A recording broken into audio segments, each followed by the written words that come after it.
پاکستان میں غیر قانونی طور پر مقیم افغان مہاجرین کو دی گئی ڈیڈ لائن 31 مارچ کو ختم ہو گئی۔ ملک میں غیر قانونی مقیم افغان باشندوں کے خلاف کریک ڈاؤن کے دوران اسلام آباد سے متعدد افراد گرفتار کر لیے گئے، جنہیں کیمپوں میں منتقل کر دیا گیا تھا۔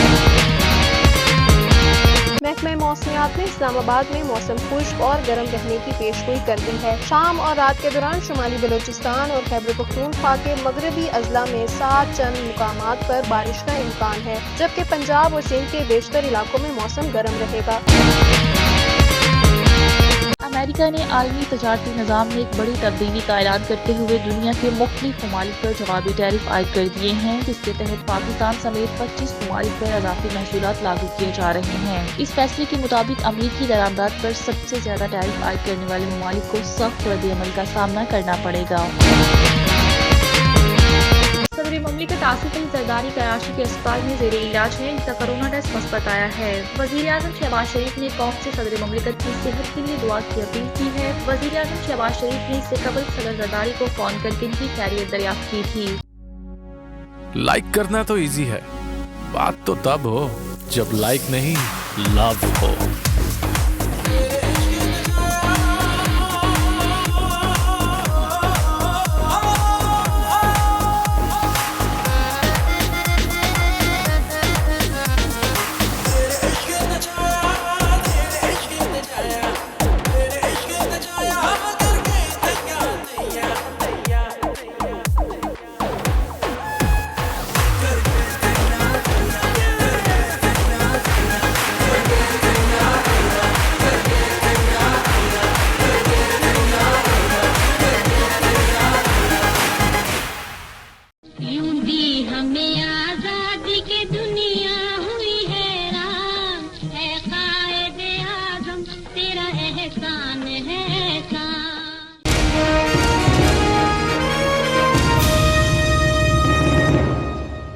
پاکستان میں غیر قانونی طور پر مقیم افغان مہاجرین کو دی گئی ڈیڈ لائن 31 مارچ کو ختم ہو گئی۔ ملک میں غیر قانونی مقیم افغان باشندوں کے خلاف کریک ڈاؤن کے دوران اسلام آباد سے متعدد افراد گرفتار کر لیے گئے، جنہیں کیمپوں میں منتقل کر دیا گیا۔ وزارت داخلہ کے مطابق افغان سٹیزن کارڈ ہولڈرز کو ہر صورت واپس جانا ہوگا۔ عید کی تفصیلات کے بعد بھرپور ایکشن بھی ہوگا۔ پاکستان میں غیر قانونی طور پر مقیم افغان باشندوں سمیت دیگر غیر ملکیوں کی وطن واپسی کی ڈیڈ لائن ختم ہو گئی۔ اسلام آباد اور راولپنڈی سے متعدد افغان باشندوں کو حراست میں لے کر ٹرانزٹ کیمپوں میں منتقل کر دیا گیا۔ عید کی تعطیلات کے بعد بھرپور ایکشن ہوگا۔ اسلام آباد اور راولپنڈی سے درجنوں غیر قانونی طور پر مقیم افغان باشندوں کو حراست میں لے کر ٹرانزٹ کیمپوں میں منتقل کیا گیا۔ یہ کارروائیاں 1 اپریل کی صبح کرنول، بالاکہو، غوری ٹان اور راولپنڈی کے مختلف علاقوں میں کی گئی۔ پاک افغان سرحد گورخم کے علاقے لنڈی کوتل میں بھی ٹرانزٹ کیمپ قائم کیے گئے ہیں۔ اس حد سے زیادہ تعداد میں افغان باشندے 31 مارچ سے قبل ہی افغانستان واپس لوٹ چکے ہیں۔ بی بی سی کے مطابق پاکستان میں موجود 20 لاکھ سے زائد افغان باشندوں کو مرحلہ وار ان کے ممالک واپس بھیجنے سے متعلق پالیسی پر عمل درآمد کے حوالے سے اسلام آباد انتظامیہ سمیت 4 صوبائی حکومتوں کو ہدایت جاری کی جا چکی ہے۔ اس ضمن میں ملک بھر میں پھیلے ہوئے افغان باشندوں کے کوائف جمع کیے جا چکے ہیں۔ اب عید کی تعطیلات کے بعد بھرپور ایکشن ہوگا۔ جہاں بھی غیر قانونی مقیم افغان باشندہ نظر آئے گا، اسے حراست میں لے کر ٹرانزٹ کیمپ منتقل کیا جائے گا۔ پاکستان میں دہشت گردی کے واقعات میں افغان باشندوں کے ملوث ہونے کے بعد حکومت نے یہ فیصلہ کیا ہے کہ کسی بھی غیر قانونی مقیم غیر ملکی کو پاکستان میں رہنے کی اجازت نہیں دی جائے گی۔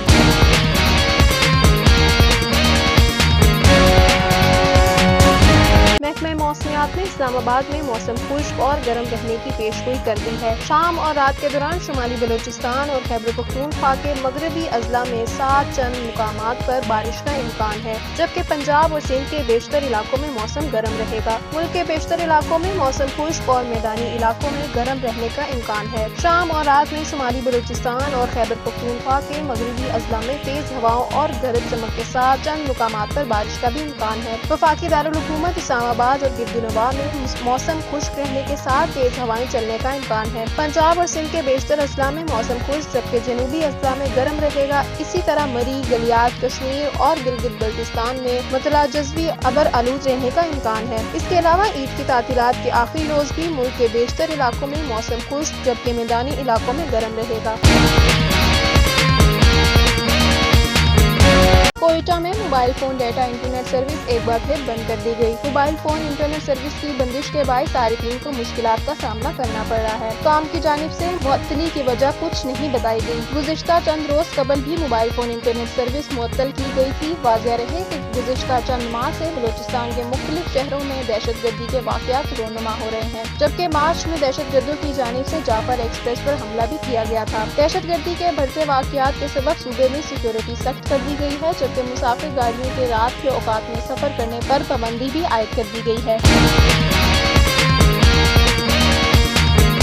صدر مملکت آصف علی زرداری کراچی کے اسپتال میں زیر علاج ہیں، جس کا کورونا ٹیسٹ مثبت آیا ہے۔ وزیر اعظم شہباز شریف نے قوم سے صدر مملکت کی صحت کے لیے دعا کی اپیل کی ہے۔ وزیر اعظم شہباز شریف نے اس سے قبل صدر زرداری کو فون کر کے ان کی خیریت دریافت کی تھی۔ صدر کی صحت سے متعلق اظہار تشویش کرتے ہوئے وزیر اعظم نے ان کی جلد صحت یابی کی دعا کی اور صدر مملکت کو بہترین طبی سہولیت فراہم کرنے کی ہدایت کی ہے۔ صدر کے ذاتی مولد ڈاکٹر عاصم حسین نے بتایا ہے کہ ان کا کورونا ٹیسٹ مثبت آنے پر صدر کی ملاقاتوں پر پابندی لگا دی گئی ہے، انہیں مکمل آئسولیشن میں رکھا جا رہا ہے۔ ڈاکٹر عاصم حسین کے مطابق آصف علی زرداری انفیکشن ڈیزیز کے ماہرین کے زیر علاج ہیں، ان کے کئی ٹیسٹ کیے گئے اور مکمل مانیٹرنگ کی جا رہی ہے۔ دوسری جانب سندھ کے سینئر وزیر شرجیل میمن نے صدر زرداری کو دبئی منتقل کرنے کی خبروں کو مسترد کر دیا ہے۔ ان کا کہنا ہے کہ صدر زرداری 4 اپریل کو ذوالفقار علی بھٹو کی برسی کے جلسے میں شرکت نہیں کریں گے۔ برسی کی تقریب سے بلاول بھٹو کو زرداری خطاب کریں گے۔ گورنر پنجاب سلیم حیدر، گورنر کے پی فیصل کریم کنڈی اور گورنر سندھ کامران ٹیسوری نے بھی صدر زرداری کی جلد صحت یابی کے لیے دعا کی ہے۔ گورنر سندھ ٹیسوری نے صدر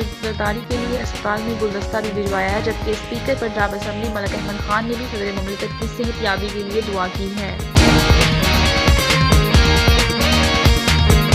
پاکستان تحریک انصاف پنجاب کے سیکریٹری جنرل اور قائم مقام صدر حماد اظہر نے پارٹی عہدے سے استعفیٰ دے دیا ہے۔ حماد اظہر نے اعلان کیا ہے کہ وہ پی ٹی آئی کے تمام عہدے چھوڑ رہے ہیں اور آئندہ بطور کارکن اپنی جدوجہد جاری رکھیں گے۔ اپنے بیان میں حماد اظہر نے کہا کہ بانی پی ٹی آئی کو سینیٹر اعظم سواتی نے بتایا کہ عالیہ حمزہ کو کام کرنے میں رکاوٹ کا سامنا ہے۔ بانی پی ٹی آئی کے پوچھنے پر اعظم سواتی نے ان کا نام لیا۔ حماد اظہر کے مطابق جب انہوں نے عالیہ حمزہ سے استفسار کیا تو انہوں نے کسی بھی رکاوٹ پر حیرت کا اظہار کیا۔ انہوں نے کہا کہ اس مسئلے کا آسان حل موجود ہے کیونکہ ان کے اختیارات پہلے ہی 4 ریجنل صدور کو جون 2024 میں منتقل کیے جا چکے ہیں، یہاں تک کہ ان کے اپنے حلقے کی تنظیم بھی ان کی مشاورت یا مرضی کے بغیر بنائی گئی۔ حماد اظہر نے بتایا کہ وہ پہلے بھی 2 بار استعفیٰ دے چکے تھے لیکن اسے مسترد کر دیا گیا تھا، تاہم اب وہ تیسری اور حتمی بار عہدہ چھوڑ رہے ہیں اور یہ استعفیٰ ناقابل واپسی ہے۔ انہوں نے واضح کیا کہ آئندہ وہ کسی بھی پارٹی کے عہدے کے خواہش مند نہیں ہیں لیکن بطور کارکن اپنے قائد کے لیے کام کرتے رہیں گے۔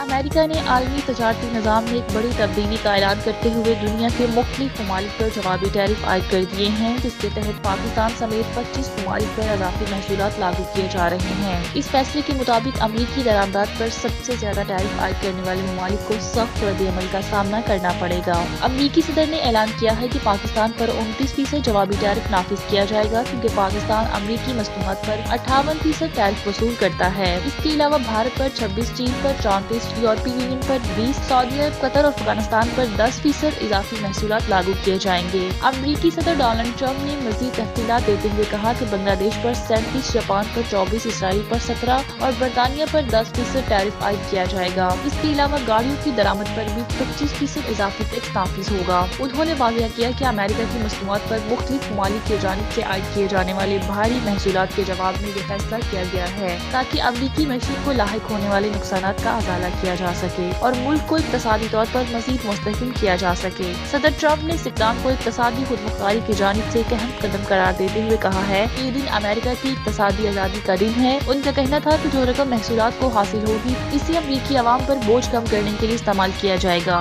اور ان کے ٹیکسوں میں کمی کی جائے گی۔ انہوں نے ماضی میں امریکی تجارتی پالیسیوں کو تنقید کا نشانہ بناتے ہوئے کہا ہے کہ برسوں تک امریکی عوام کو نظر انداز کیا گیا ہے مگر اب امریکہ کی خوشحالی کی باری ہے۔ انہوں نے کہا کہ اس جوابی ٹیرف کے نفاذ سے امریکہ کی صنعتوں کو فروغ ملے گا اور مقامی معیشت کو تقویت ملے گی۔